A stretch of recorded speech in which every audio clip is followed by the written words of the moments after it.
Hi, and welcome to Bluebell Storytime. I'm Miss Mandi from the B.B. Comer Memorial Library here in Sylacauga. Well, this story time is about butterflies and caterpillars. So I've got a couple of books that I really enjoy I want to share with you. The first one is The Very Hungry Caterpillar by Eric Carle. I think everybody loves this book. I'd like to thank the author, Eric Carle, and the publisher, Philomel Books, for allowing me to share it with you today. The Very Hungry Caterpillar. In the light of the moon, a little egg lay on a leaf. One Sunday morning, the warm sun came up and pop, out of the egg came a tiny and very hungry caterpillar. He started to look for some food. On Monday, he ate through one apple, but he was still hungry. On Tuesday, he ate through two pears, but he was still hungry. On Wednesday, he ate through 3 plums, but he was still hungry. On Thursday, he ate through 4 strawberries, but he was still hungry. On Friday, he ate through 5 oranges, but he was still hungry.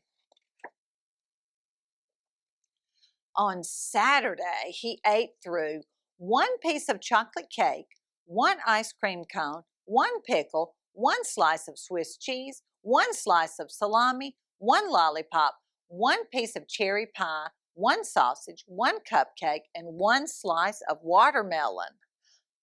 That night, he had a stomachache. I don't doubt it. The next day was Sunday again.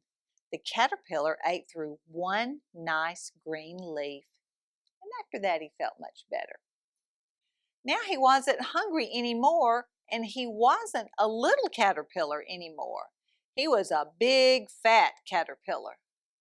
He built a small house called a cocoon around himself. He stayed inside for more than 2 weeks. Then he nibbled a hole in the cocoon, pushed his way out, and he was a beautiful butterfly. Oh, what a great story. And parents, this is a fun way to learn the days of the week and to learn counting and throw a little science in there about caterpillars becoming butterflies. Great. Now I want us to sing a song about caterpillars, okay? This is 5 little caterpillars wiggling on a leaf. You help me count down here. 5 little caterpillars wiggling on a leaf. 1 falls off, goes to sleep, close her eyes and wait a week, and up comes a butterfly floating on the breeze. Now we have 4. 4 little caterpillars wiggling on a leaf. 1 falls off, goes to sleep, close her eyes and wait a week. Up comes a butterfly floating on the breeze. Now we're down to 3. 3 little caterpillars wiggling on a leaf. 1 falls off, goes to sleep, close his eyes and wait a week. Up comes a butterfly floating on the breeze. 2 little caterpillars wiggling on a leaf. 1 falls off, goes to sleep, close his eyes and wait a week. Up comes a butterfly floating on the breeze. Now 1 little caterpillar wiggling on a leaf. He falls off, goes to sleep, close his eyes and wait a week. Up comes a butterfly floating on the breeze. No more caterpillars, no more leaves. 5 little butterflies floating on the breeze. Oh, good job. They all 5 turned into butterflies. Now, here's a beautiful book called Butterfly Park. This is written by Elly MacKay. I'd like to thank her, the publisher Running Press Kids. I'd like to thank them for allowing me to share the book with you. Butterfly Park. Once there was a girl who was moving to a new town. This made her sad. She was going to miss the birds that sang in the morning and the crickets that sang at night, but most of all, she was going to miss the butterflies. After a long, winding trip, She and her family arrived at their new home. Instead of birds and crickets, she heard horns and trains. And then there was her house, plain and gray like all the others. But next to it was a gate unlike any other.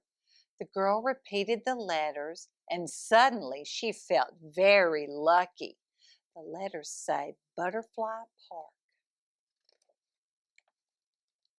The next morning, the girl couldn't wait to meet the butterflies. She set off with a plate of cookies, for it was always smart to make a good first impression.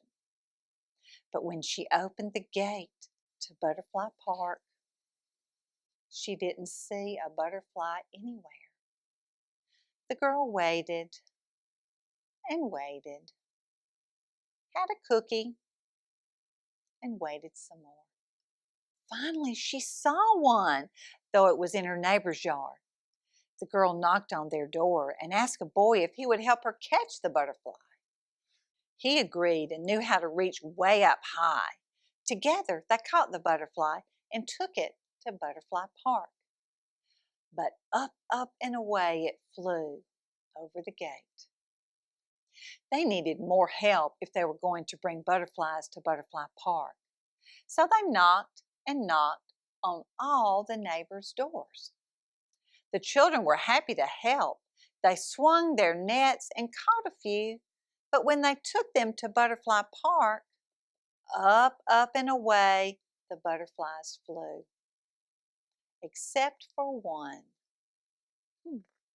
The children wondered what the butterfly wanted, when suddenly it flew away.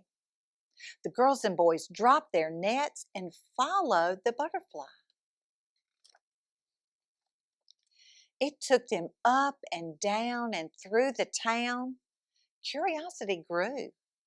Windows and doors began to open. Everyone was having such fun that others joined in too. The butterfly led them along a winding path and up many twisting stairs until they reached the top. From there they could see flowers. Yes, butterflies love flowers for their sweet nectar. At last, the girl knew what to do. Bright and early the next day, she set off for Butterfly Park again. This time with flowers. The girl waited, listening to the sounds of the busy town. There were still no butterflies. Then, when she looked through the gate, something caught her eye. It was her neighbors.